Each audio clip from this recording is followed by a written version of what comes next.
Hi hello friends, ಎಲ್ಲರಿಗೂ ನಮಸ್ಕಾರ. ರೇಖಾ ಅಡುಗೆ ಚಾನಲ್ಗೆ ಸ್ವಾಗತ. ಹೊಸದಾಗಿ ನಮ್ಮ ಚಾನಲ್ ನೋಡ್ತಿದ್ರೆ ಈಗಲೇ ಸಬ್ಸ್ಕ್ರೈಬ್ ಮಾಡ್ಕೊಳ್ಳಿ.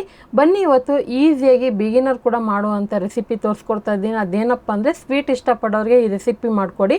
ಇದೇ ಮಿನಿ ಬಾದುಷಾ. ಸೊ ಮಿನಿ ಬಾದುಷಾನ ಯಾವ ರೀತಿ ಮಾಡೋದಂತ ತೋರಿಸ್ಕೊಡ್ತೀನಿ. ಆಲ್ರೆಡಿ ನಮ್ಮ ಚಾನಲಲ್ಲಿ ಬಾದುಷಾ ಯಾವ ರೀತಿ ಮಾಡೋದಂತ ತೋರಿಸಿದ್ದೀನಿ ದೊಡ್ಡ ವಿಡಿಯೋ ಆಗಿ. ಸೊ ನೀವು ನೋಡಿಲ್ಲ ಅಂದರೆ ಒಂದ್ಸರಿ ಚೆಕ್ ಮಾಡಿ. ಇದು ಕೂಡ ನೀವು ಟ್ರೈ ಮಾಡಲೇಬೇಕು. ಖಂಡಿತ ನಿಮಗೂ ಈಸಿಯಾಗಿ ತೋರಿಸ್ಕೊಟ್ಟಿದ್ದೀನಿ. ಈ ರೆಸಿಪಿ ಇಷ್ಟ ಆಯ್ತು ಅಂದರೆ ಒಂದು ಲೈಕ್ ಮಾಡಿ, ಶೇರ್ ಮಾಡಿ, ಕಮೆಂಟ್ ಮಾಡಿ. ಈಗ ಬನ್ನಿ ಯಾವ ರೀತಿ ಮಾಡೋದಂತ ನೋಡೋಣ. ಇಲ್ಲಿ ನಾನು ಒಂದು ಬೌಲ್ಗೆ 1 ಕಪ್ ಆಗೋಷ್ಟು ಮೈದಾ, ಒಂದು 2 ಚಿಟಿಕೆ ಆಗೋಷ್ಟು ಉಪ್ಪು ಹಾಕ್ಕೊತಾ ಇದ್ದೀನಿ. ಹಾಗೆ ಒಂದು 1/4 ಟೀ ಸ್ಪೂನ್ ಆಗೋಷ್ಟು ಅಡುಗೆ ಸೋಡಾ ಹಾಕ್ಕೊತಾ ಇದ್ದೀನಿ. ಬಾದುಷಾ ಅಂತ ಬಂದಾಗ ಮೊಸರು ಯೂಸ್ ಮಾಡಲೇಬೇಕು. 2 ಟೇಬಲ್ ಸ್ಪೂನ್ ಮೊಸರು ಹಾಕ್ಕೊತಾ ಇದ್ದೀನಿ. ಮತ್ತು ಕೆಲವರು ಈ ಹೋಟೆಲ್ಗಳಲ್ಲಿ, ಮದುವೆ ಮನೆಗಳಲ್ಲಿ ಟೇಸ್ಟ್ ಬರೋದಕ್ಕೆ ಡಾಲ್ಡಾ ಕೂಡ ಯೂಸ್ ಮಾಡ್ತಾರೆ. ನಾವಿಲ್ಲಿ ನ್ಯಾಚುರಲ್ ಆಗಿ ತುಪ್ಪ ಯೂಸ್ ಮಾಡ್ತಾ ಇದ್ದೀನಿ.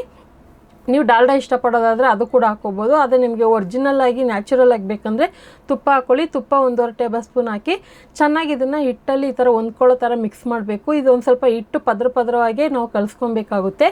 ಸೊ ಎಲ್ಲೂ ಸಾಫ್ಟಾಗಿ ಕಲಿಸ್ಕೋಬಾರ್ದು. ಈ ಥರ ಸ್ವಲ್ಪನೇ ನೀರು ಹಾಕ್ಕೊಂಡು ಇದನ್ನು ಸ್ವಲ್ಪ ಜಾಮೂನ್ಗೆ ಕಲಿಸ್ಕೊತಿರಲ್ಲ ಆ ಥರ ಸಾಫ್ಟಾಗಿ ಕಲಿಸ್ಕೊಬೇಕಾಗುತ್ತೆ. ಮೈದಾ ಹಿಟ್ಟಾಗಿರೋದ್ರಿಂದ ನೀರು ಜಾಸ್ತಿ ಹೀರ್ಕೊಳ್ಳುತ್ತೆ. ಹಂಗಾಗಿ ಸ್ವಲ್ಪನೇ ನೋಡ್ಕೊಂಡು ಹಾಕ್ಕೊಳ್ಳಿ. ಯಾಕಂದರೆ ಮೊಸರು ಹಾಕಿದ್ದೀರಿ, ನೋಡ್ತಾ ಇರ್ಬೋದು. ಚೆನ್ನಾಗಿ ಕಲಿಸಿದ ಮೇಲೆ ಈ ಥರ ಇರಬೇಕು. ಒಂದು ಸ್ವಲ್ಪ ಎಳೆದ್ರೆ ಎಲಾಸ್ಟಿಕ್ ಥರ ಬರಬೇಕು. ಆ ಥರ ಸಾಫ್ಟಾಗಿ ಕಲಿಸ್ಕೊಳ್ಳಿ. ಈಗ ಇದು ಚೆನ್ನಾಗಿ ಕಲಿಸಿದ್ದಾಯಿತು.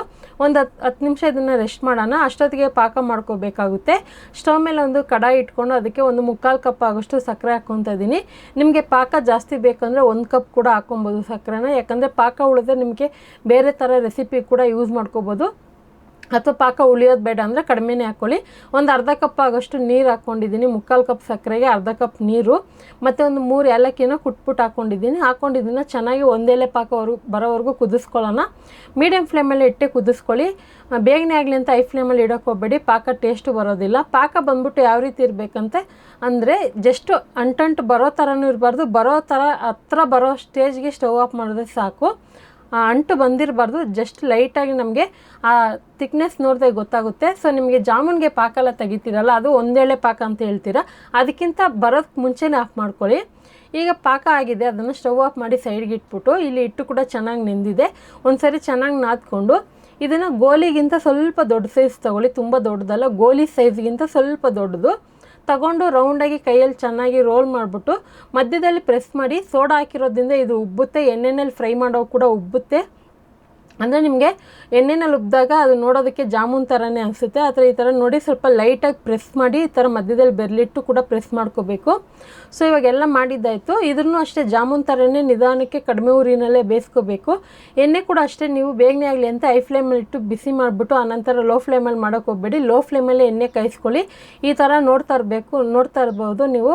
ಮಧ್ಯದಲ್ಲಿ ಈ ಥರ ಲೈಟಾಗೆ ನೊರೆ ಬರಬೇಕು. ತುಂಬ ಓವರಾಗೂ ಬರಬಾರ್ದು. ಯಾಕಂದರೆ ನಿಧಾನಕ್ಕೆ ಬೇಯಿಸಬೇಕು. ಇದು ಮೈದಾ ಹಿಟ್ಟಲ್ಲಿ ಮಾಡಿರೋದ್ರಿಂದ ಸೊ ಬೇಗನೆ ಬೆಂದರೆ ಮತ್ತು ಒಳಗಡೆ ಹಸಿಯಾಗಿ ಉಳ್ಕೊಂಡ್ಬಿಡುತ್ತೆ. ಅದಕ್ಕೆ ಇದನ್ನು ನಿಧಾನಕ್ಕೆ ಒಂದು 4 ರಿಂದ 5 ನಿಮಿಷ ಫ್ರೈ ಮಾಡ್ಕೋಬೇಕಾಗುತ್ತೆ. ಮತ್ತು ಎಣ್ಣೆ ಜಾಸ್ತಿ ಇದೆ ಅಂತ ಜಾಸ್ತಿ ಕ್ವಾಂಟಿಟಿನೂ ಹಾಕಿ ಫ್ರೈ ಮಾಡೋಕ್ಕೆ ಹೋಗಬಾರ್ದು. ಕಡಿಮೆನೇ ಹಾಕಬೇಕು. ಈ ಥರ ಫ್ರೀಯಾಗಿ ಅದು ಫ್ರೈ ಆಗೋದಕ್ಕೆ ಈಸಿ ಆಗಬೇಕು. ಈ ಥರ ಸೌಟಿಂದ ಲೈಟಾಗಿ ತಿರುಗಿಸ್ಕೊಂಡು ಇದನ್ನು ಒಂದು 5 ನಿಮಿಷ ಆದರೂ ಮೀಡಿಯಮ್ ಟು ಲೋ ಫ್ಲೇಮಲ್ಲೇ ಬೇಯಿಸ್ಕೊಳ್ಳಿ. ಇವಾಗ ನೋಡ್ತಾ ಇರ್ಬೋದು ಸೈಜು ಡಬಲ್ ಆಗಿದೆ. ಸೊ ನಾನು ಮಾಡಿದಾಗ ಚಿಕ್ಕದಾಗಿತ್ತು, ನಿಮಗೆ ವೀಡಿಯೋದಲ್ಲಿ ದೊಡ್ಡದಾಗೆ ಕಾಣಿಸುತ್ತೆ. ಅದು ನಾನು ಮಾಡಿರೋದು ಒಂದು ಚಿಕ್ಕ ಸೈಜೇ. ಸೊ ಚಿಕ್ಕ ಸೈಜ್ ಅದನ್ನು ಎಣ್ಣೆಯಲ್ಲಿ ಫ್ರೈ ಆದಾಗ ದೊಡ್ಡದಾಗಿ ಉಬ್ಬಿ ಬಂದಿದೆ. ಈ ಥರ ಚೆನ್ನಾಗಿ ಗೋಲ್ಡನ್ ಕಲರ್ ಆಗಿ ಫ್ರೈ ಆಗಿರಬೇಕು. ತುಂಬ ಲೈಟ್ ಕಲರ್ ಇದ್ರೂ ನಿಮಗೆ ಹಸಿ ಅನಿಸ್ಬಿಡುತ್ತೆ. ಅದಕ್ಕೆ ಈ ಥರ ಡಾರ್ಕ್ ಕಲರ್ ಅಂದರೆ ಅಷ್ಟು ಡಾರ್ಕು ಅಲ್ಲ, ಮೀಡಿಯಮ್ ಡಾರ್ಕ್ ಬಂದಾಗ ಇದನ್ನು ಇಮಿಡಿಯೇಟ್ಲಿ ಪಾಕದಲ್ಲಿ ಎತ್ತಾಕೋಬೇಕಾಗುತ್ತೆ.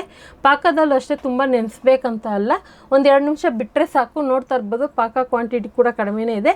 ಬೈ ಚಾನ್ಸ್ ಪಾಕ ಏನಾದರೂ ಜಾಸ್ತಿ ಬಂದು ಉಳಿದ್ರೆ ನೀವು ಬೇರೆ ಥರ ರೆಸಿಪಿಗೆ ಯೂಸ್ ಮಾಡ್ಕೋಬೋದು.